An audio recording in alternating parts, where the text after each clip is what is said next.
శ్రీరామనవమి సందర్భంగా పోలవరం జిల్లా దేవీపట్నంలోని నేలకోట గ్రామంలో పురాతన దేవాలయం రామదుర్గానికి భక్తులు పోటెత్తారు. కొండపై కొలువైన రాముడిని దర్శించుకోవడానికి కాలినడక మార్గాన భక్తులు ఆలయానికి చేరుకున్నారు. ఆలయ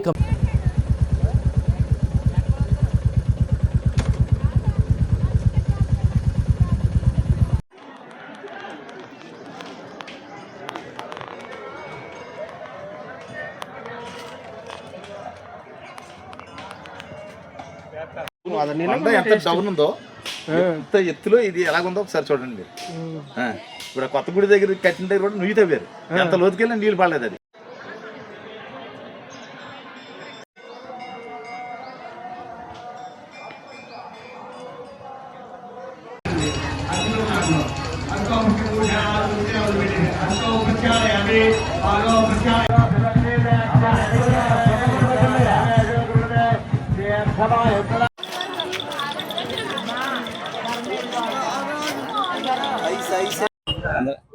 అందరూ నమస్కారం.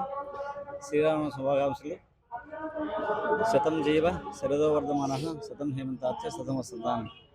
100 శరతులు 100 వసంతాలు 100 వసంతాలు హాయిగా వర్ధలి శాంతియుతంగా సుఖప్రదంగా ఆరోగ్యంగా ఆనందంగా జీవించాలి ఈ భూమి మీద మానవుడు. ఇది వేదవాక్.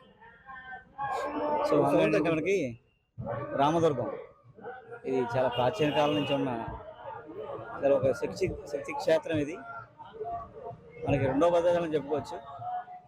మనకి ఆంధ్రప్రదేశ్లో ఒంటిమిట్ట రామాలయం, అలాగే రామతీర్థం, విజయనగరం జిల్లాలో రామతీర్థం, ఇక్కడ రామదుర్గం. ఈ మూడు రాముడికి రాముడు స్వయంభూ ప్రదేశాలు, వనవాసంలో తిరిగిన ప్రదేశాలు కూడా ఇవి.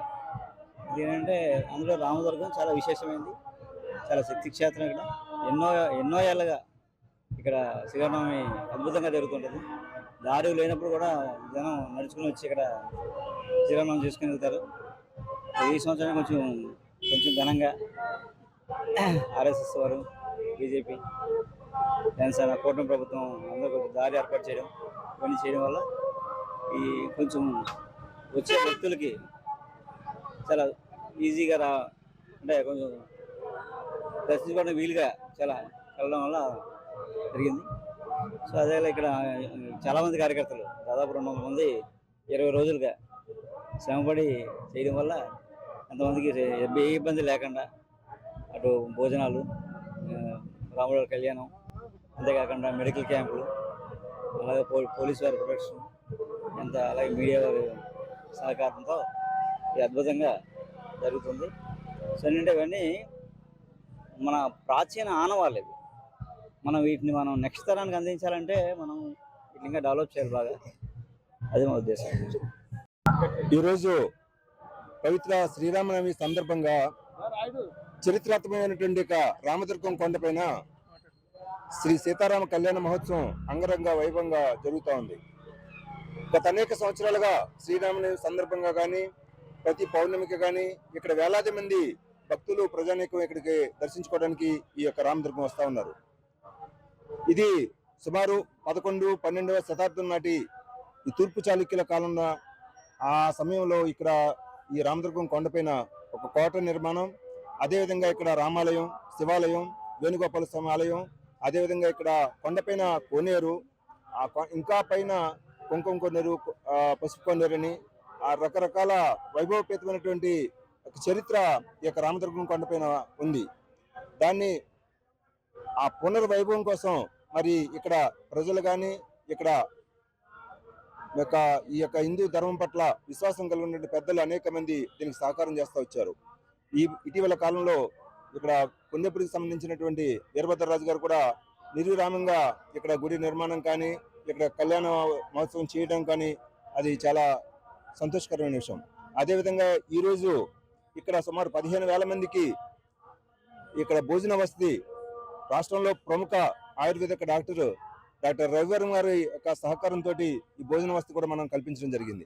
అదేవిధంగా ఈ కొండపైకి ఒక ఘాట్ రోడ్ నిర్మాణం కూడా మనం కొంతవరకు పూర్తి చేసుకోవాలి. అంటే ఇక్కడ క్వారీ క్రషర్ల యజమానుల సహకారంతో పైకి అంటే కొండపైకి వెహికల్స్ వచ్చే విధంగా ఒక మట్టి ఘాట్ రోడ్డుని మనం నిర్మాణం చేసుకోవడం జరిగింది.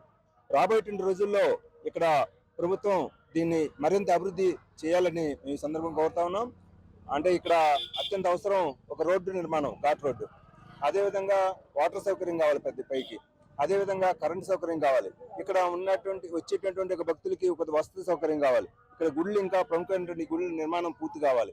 ఇది ఒక చారిత్రక, ఒక పుణ్యస్థలంగా దీన్ని అభివృద్ధి చేసేదానికి, అంటే పోలవరం ప్రాజెక్టు మన నిర్మాణం అవుతా ఉంది పక్కనే. దాన్ని బేస్ చేసుకుని వేలాది మంది, లక్షలాది మంది ఆంధ్రప్రదేశ్ నుంచి, ఇతర రాష్ట్రాల నుంచి కూడా ఇక్కడికి ఆ ప్రాజెక్ట్ చూడడానికి వస్తారు. వారు కూడా ఇక్కడ ఈ రామదుర్గం యొక్క పుణ్యస్థలాన్ని చూసే అవకాశం కానీ, అదేవిధంగా ఇక్కడ రామవరపు ఆవ ఒక లేక్ ఉంది, అదేవిధంగా చుట్టూ కొండలు, మధ్యలో యొక్క వాటరు, ఆ బోటింగ్, రకరకాలుగా ఇక్కడ ఒక ప్రకృతి వాతావరణం బ్రహ్మాండంగా ఉంది. దీన్ని డెవలప్ చేసేదానికి ఈ ప్రాంతాన్ని ఒక టూరిజం సర్క్యూట్ గా ప్రభుత్వం డెవలప్ చేయాలని, ఆ విధంగా కేంద్ర ప్రభుత్వానికి ఆల్రెడీ మేము విజ్ఞప్తి చేస్తాం, రాష్ట్ర ప్రభుత్వానికి విజ్ఞప్తి చేస్తాం. ఇక్కడ ఈ యొక్క చోడవరం ఎమ్మెల్యే గారు కానీ, రాజమండ్రి ఎంపీ పురంధేశ్వరి గారు కానీ, బీజేపీ ఎమ్మెల్సీ సోము వీర్రాజు గారు కానీ, ఇక్కడ ఎమ్మెల్యే గారు బలరామకృష్ణ గారు, అదేవిధంగా రోడా చైర్మన్ చౌదరి గారు, వీరందరి సహకారంతో రాష్ట్ర కేంద్ర ప్రభుత్వాలకి దృష్టికి ఈ యొక్క వైభవపేతంగా చేయాల్సిన విజ్ఞప్తిని మేము తీసుకెళ్లి దాన్ని వచ్చే సంవత్సరానికే మేము దీన్ని పూర్తి చేయగలని విశ్వాసంతో ఉన్నాం. వచ్చినటువంటి మీ అందరికీ కూడా ధన్యవాదాలు తెలియజేసుకుంటాం.